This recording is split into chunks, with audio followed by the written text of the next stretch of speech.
my dad had Parkinson's disease, and it started to get advanced to the point where we were afraid he wasn't going to be able to travel much. He didn't really want to go out of the house much. So my younger brother, Pete, gave me a great idea. He says, before Dad can't travel, why don't we take him out to San Diego, where the USS Midway is stationed as a museum. My dad served on the Midway during the Korean War and had not been on the aircraft carrier since he left the service. So we made plans to go, and of course, Bill lived in San Diego, so I called him to get a hotel recommendation that was near the Midway. And of course, Bill was like, "You're not staying in a hotel, you're staying with me." And I convinced my father and my brother, and the three of us went, and we were going to spend 3 days at Bill's house. When it came time to go to the Midway, we thought we were just going to go and buy tickets like everybody does who wants to go take the tour. But when we got there, Bill had called in advance, and he called to tell them that one of your heroes is returning to the ship that he served on.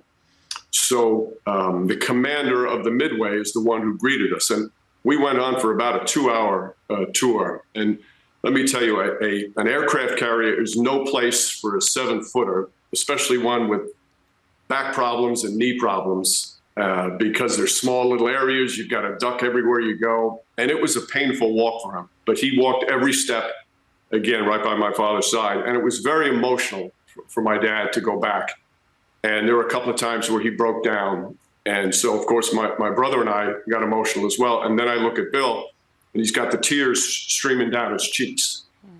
And it was a special day for him and having Bill next to him. And we get back to the house, and there was one point I couldn't find where my father was and didn't know where Bill was either.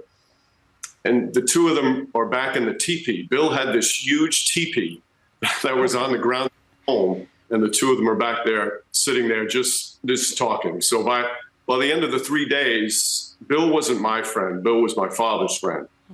And when he came back, he didn't live much longer after that.